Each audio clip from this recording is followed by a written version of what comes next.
जाने कि श्रीनिवास रामानुजन कौन थे। अब आप कहेंगे कि हाँ वो एक बड़े मैथमेटिशियन थे, लेकिन कितने बड़े? क्यों मैक्सिमम लोग उन्हें जीनियस बोलते हैं और क्यों पूरी दुनिया में उन्हें न्यूटन से कंपेयर किया जाता है? आज हम यही स्टडी करेंगे। Inspired by Ramanujan, who was this Indian genius. Is around the world. Ingenious. A tool master. Well, I was really fascinated by the story of Ramanujan when I was young. I think very influential in analytic number theory. Maybe Ramanujan was very good at finding the tips of icebergs in some sense. Srinivas Ramanujan 22 दिसंबर 1887 में पैदा हुए थे। रामानुजन के पिता एक साड़ी की shop में clerk का काम करते थे, जबकि माँ एक हाउसवाइफ थी। बचपन में रामानुजन बहुत ही सेंसिटिव थे। उन्हें बचपन में मंदिर के प्रसाद के अलावा कुछ भी अच्छा नहीं लगता था। अगर उन्हें अपनी पसंद का खाना नहीं मिलता तो वो जमीन में मिट्टी में लेट जाते और तब तक नहीं मानते जब तक उनकी बात ना मानी जाए। बचपन से ही रामानुजन बहुत क्यूरियस थे। वो हमेशा पूछा करते, दुनिया का पहला इंसान कौन था? यहाँ से बादल कितनी दूर है? बचपन में जब एक बार क्लास में एक टीचर ने कहा कि जब भी आप एक नंबर को उसी नंबर से डिवाइड करते हो तो उसका आंसर 1 आता है। फॉर एग्जाम्पल, अगर आप 1000 फ्रूट्स को 1000 लोगों में बांट दो तो हर एक को एक ही फ्रूट मिलेगा। रामानुजन एकदम से बोल पड़े, लेकिन ये 0 के केस में ट्रू नहीं होगा, क्योंकि अगर हम 0 को 0 से डिवाइड करते हैं तो आंसर 1 नहीं होगा, क्योंकि किसी को भी एक भी फ्रूट नहीं मिलेगा। रामानुजन की फैमिली के पास ज्यादा पैसे नहीं थे, इसलिए उन्हें किराएदार रखने पड़े। वो किराएदार 2 स्टूडेंट्स थे जो कि पास के एक लोकल गवर्नमेंट कॉलेज में पढ़ते थे। इन दोनों ने देखा कि रामानुजन मैथ्स में बहुत इंटरेस्टेड हैं, इसलिए अपने फ्री टाइम में रामानुजन को मैथ्स पढ़ाते। रामानुजन बहुत ही कम टाइम में उन दोनों स्टूडेंट से भी मैथ्स में अच्छे हो गए। रामानुजन हमेशा उन दोनों को लाइब्रेरी से मैथ्स की बुक्स लाने को कहते। स्कूल में सब जानते थे कि रामानुजन एक जीनियस है और इवन उनके हेडमास्टर ने कहा था कि ये लड़का मैथ्स में जीनियस है और इसे मैं 100% या A+ से भी ज्यादा मार्क्स देना चाहता हूँ।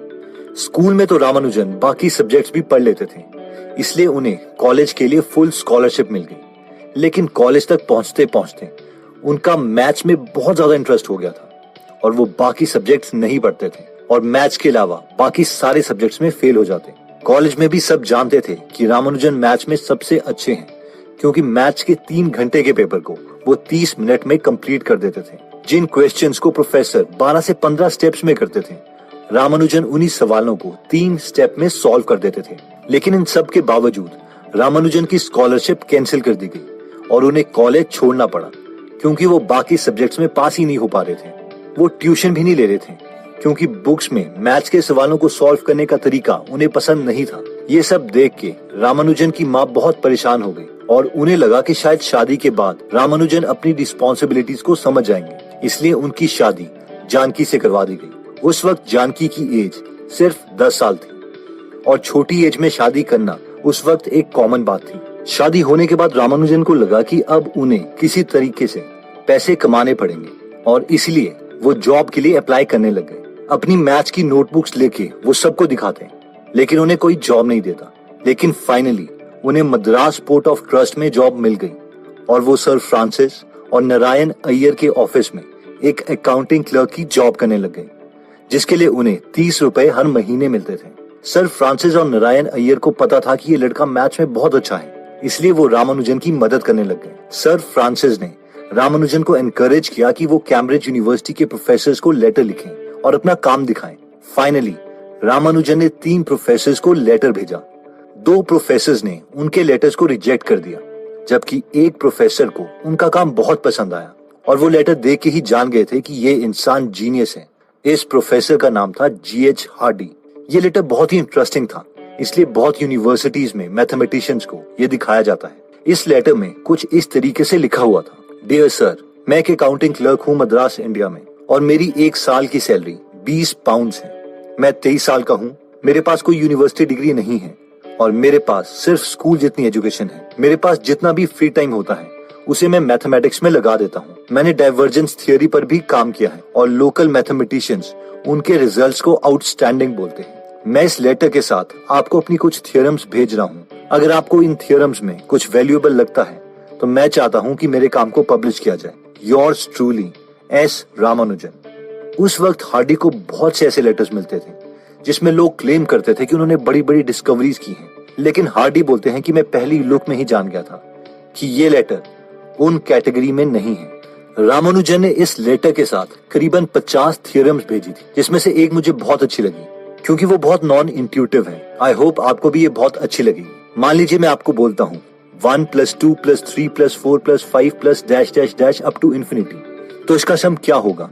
आप इसका आंसर क्या बोलोगे? यानी अगर मैं आपको 1 रुपए देता हूँ, फिर मैं आपको 2 रुपए देता हूँ, फिर 3 रुपए, फिर 4 रुपए, फिर 5 रुपए एंड सो ऑन और देता ही जाता हूँ, तो आपके पास एंड में कितने पैसे बचेंगे? तो आप बोलेंगे कि ये तो इन्फिनाइट होगा क्योंकि इन्फिनाइट टाइम्स आपको पैसे मिल रहे हैं। लेकिन इसका आंसर -1/12 है। यानी अगर कोई आपको पैसे दे ही जा रहा है इन्फिनाइट टाइम तक, तो एंड में आपके पास कुछ भी नहीं होगा, बल्कि दूसरे इंसान के पास 1/12 रुपीज होंगे। और ये बहुत नॉन इंट्यूटिव है, मैं जानता हूँ, इवन आजकल के मैथमेटिशियंस के लिए भी। लेकिन ये सीरीज इतनी इंपॉर्टेंट है कि आज की लेटेस्ट थियोरी स्ट्रिंग थ्योरी में भी इसका यूज किया जाता है। अगर हम ये रिजल्ट स्ट्रिंग थ्योरी में नहीं डालते तो स्ट्रिंग थ्योरी को कंटिन्यू नहीं किया जा सकता। The areas of physics. This is a very well-known string theory textbook by Joe Polchinski. As you can see, sort of quite early on, page 22, we have this statement here, which is that the sum of all, this is basically saying the sum of all the integers. और ये बस एक छोटा सा result था रामानुजन के बहुत से रिजल्ट्स में से। इस लेटर के बाद हार्डी ने रामानुजन को इमीडिएटली लेटर लिखा और कहा, डियर सर, मैं आपके काम में बहुत इंटरेस्टेड हूँ। आप जितनी जल्दी हो सके इनके प्रूफ मुझे सेंड कर दीजिए। हार्डी के लेटर्स के बाद इंडिया में ब्रिटिश गवर्नमेंट रामानुजन को सीरियसली लेने लग गई और उन्हें यूनिवर्सिटी डिग्री में होने के बावजूद प्रेसिडेंसी कॉलेज में रिसर्च स्कॉलरशिप मिल गई, जहां उन्हें 75 रुपए पर मंथ मिलते थे। हार्डी ने रामानुजन को बहुत कन्विंस किया कि वो कैम्ब्रिज यूनिवर्सिटी में उनके साथ काम करने के लिए आए, लेकिन रामानुजन ने मना कर दिया कि अगर वो ओवरसीज गए तो कोई भी उनके बच्चों के साथ शादी नहीं करेगा। लेकिन फाइनली रामानुजन मान गए जब उनके सपने में उनकी देवी नामागिरी ने दर्शन दिए और कैम्ब्रिज जाने के लिए कहा। रामानुजन कैम्ब्रिज यूनिवर्सिटी में हार्डी और लिटिल वुड से मिले और उन्हें अपने पिछले 10 सालों में लिखी हुई 3000 थियरम्स दिखाई। हार्डी ने रामानुजन को कन्विंस किया कि अगर वो अपने काम को पब्लिश करना चाहते हैं तो उन्हें उन थियरम्स के प्रूफ देने पड़ेंगे, क्योंकि रामानुजन डायरेक्टली आंसर लिख देते थे और प्रूफ नहीं देते थे। लेकिन नॉर्मल पब्लिक को समझाने के लिए हर स्टेप किस बेसिस पर आया है ये बताना जरूरी था। इसलिए रामानुजन ने कैम्ब्रिज में क्लासेस लेना स्टार्ट कर दिया। 1915 तक रामानुजन के 9 पेपर पब्लिश हो चुके थे, जिनमें modular equations and approximation to pi एक फेमस पेपर था। रामानुजन हमेशा भीड़ से अलग रहते थे। अब क्योंकि इंग्लिश लोग नॉन वेज खाते थे, इसलिए रामानुजन अपने कमरे में राइस, सांबर और फ्रूट्स खाते, जहाँ पर कैम्ब्रिज में बाकी इंडियंस बाहर घूमते। रामानुजन बहुत ही छोटे ग्रुप में या फिर अकेले ही रहना पसंद करते थे। इस वक्त वर्ल्ड वॉर 1 चल रही थी और उन्हें अपनी माँ और पत्नी की याद आ रही थी। रामानुजन चाहते थे कि उनकी पत्नी जानकी उनके साथ कैम्ब्रिज आ जाए, लेकिन रामानुजन की माँ ऐसा नहीं चाहती थी। इसलिए वो रामानुजन के लेटर्स जानकी को नहीं दिखाती और जानकी के लेटर्स को रामानुजन तक नहीं पहुंचने देती थी। रामानुजन बहुत दुखी हो गए थे क्योंकि उन्हें अपने लेटर्स का कोई जवाब नहीं मिल रहा था। वो बहुत बीमार भी होने लग गए। चेकअप के बाद उन्हें पता चला कि उन्हें ट्यूबरक्लोसिस है। वो इतने दुखी हो गए कि एक बार वो एक ट्रेन के आगे कूद गए। लकीली गार्ड ने ट्रेन रुकवा दी और वो बच गए, लेकिन पुलिस ने उन्हें अरेस्ट कर दिया। हार्डी वहां पर पहुंचे और उन्होंने झूठ कह दिया कि रामानुजन रॉयल सोसाइटी के फेलो हैं, इसलिए उन्हें अरेस्ट ना किया जाए। जब पुलिस ने कंफर्म किया तो उन्हें पता चला कि रामानुजन एक फेमस मैथमेटिशियन है, इसलिए उन्हें छोड़ दिया गया।